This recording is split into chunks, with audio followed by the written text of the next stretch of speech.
let's talk iPad Pro. I've been using the iPad Pro M4 11-inch for about 3 weeks. There are 3 main things that I really like about this new device, so let's get into it.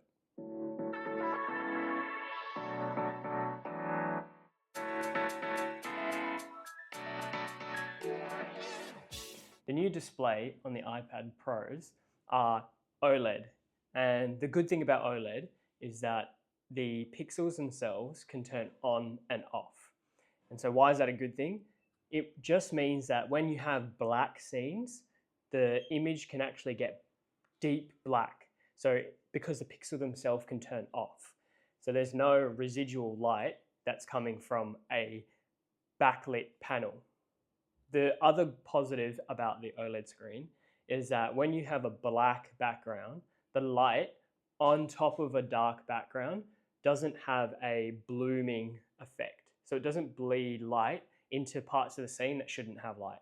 So as an example, if you have a starry sky and then you have stars all over the sky, you can see each individual star. It doesn't sort of morph some stars together because they're a bit too close. And that's really nice when you're looking at media or playing games or anything that is using the dark scenes and light scenes and that contrast. So it's really nice to use. I have really been liking the screen coming from the 2018 A12X Bionic version, the 11-inch, using the OLED screen. I notice a very big difference. The screen itself is more vivid, the colors pop a lot more, and in dark scenes, I can see a few details that I wouldn't have been able to on the previous iPad just because it is what's called a backlit panel where light shines from the back onto the pixel. And overall, I'd say the screen is definitely a win for me because it just makes consuming media a lot nicer than the traditional LCDs. Number 2 is the new front-facing camera. The good thing about the front-facing camera with the iPad released in 2024, so the M4, is that it's not on the top anymore, it's on the side. And the benefit of having it on the side is when you're in landscape, so let's say it's in the keyboard and you're having a video call, you can actually look at the screen and the person who is speaking with you can see you looking directly at them. As opposed to when it's on the top and the device is in the landscape mode and then you're having a video call, it looks like you're looking off to the side, like you're not really paying much attention. And that can be quite frustrating. So having the camera on the side makes a big difference when it comes to video calls. And I have a lot of FaceTime calls and video calls with my family and work. And so, yeah, it's just really nice to have the camera actually look like you're speaking directly to them. So that's definitely a win for me. So the third one is the Apple Pencil Pro. The Apple Pencil Pro has been so nice to use that the features this year I didn't think would be such a big deal, but there are 2 main features that I find have been super useful just in everyday use. My use case is writing notes and drawing things occasionally. So if you resonate with that, I think these 2 features will strike a chord. The main feature is the haptic feedback. The haptic feedback is just, it's so nice to have because when you're writing and then you need to change from the eraser to the pencil, or if you need to use any other type of feature, when you change, so let's say you squeeze or you double tap or whatever, you get feedback. So you get that little vibration to say, hey, you've changed, just so you know. And what's good with that is if you accidentally touch it, like with the previous Apple Pencil Pro, I used to accidentally tap it and it would change to the eraser and I wouldn't know and I'd be rubbing stuff out. It was a pain. So now I get a little feature to say, hey, you've changed, just so you know. And it's like, sick, thank you. The other one is the hover.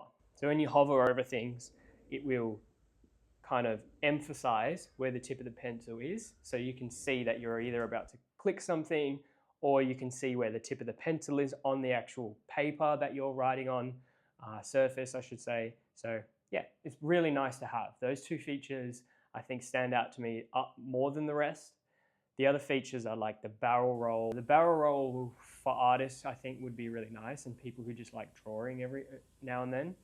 And overall, the Pencil Pro has been really nice to use, considering the previous one only had the tap to change to the eraser and then to the pencil or whatever, but it only had those sort of two options. But this new Pencil Pro is definitely worth the 200 bucks because still not cheap. So that's been the main things that I've liked about the iPad. I wanted to touch on a couple issues that I had. The iPad screen had a dead pixel and I had to replace it. So this is my second iPad. I also, because I had to replace the iPad, thought that pairing the pen should be quite easy and smooth. The first Apple Pencil that I had wouldn't pair with the second iPad. So I also had to replace this Apple Pencil Pro. So this is my second Apple Pencil Pro. And since getting both of these devices, I've had no issues since. The process to swap them out has been relatively easy. I just go to the store, tell them there's a dead pixel, and they were pretty easy to swap it out and give me a new one. So it was within the 14 days that you get in Australia. You can swap it out or return it or whatever within 14 days. So it was pretty handy and pretty easy. I didn't really have any issues. It was just more annoying to have to do. The other thing I wanted to touch on was the Magic Keyboard. So this generation of keyboards is a lot nicer in terms of the materials or the feel. So it feels more premium because it just feels more solid. The aluminium on the base, so the keyboard itself, is nice. The lightweight base compared to the previous Magic Keyboard feels nicer as well. It is a thin profile. I wouldn't say it's amazingly thin, but it's definitely thinner. This is mainly just for the 11-inch as well. So far it's been okay. I like it, but it is also 500 bucks. And to be nitpicky, because 500 bucks I think is an expensive keyboard for a tablet.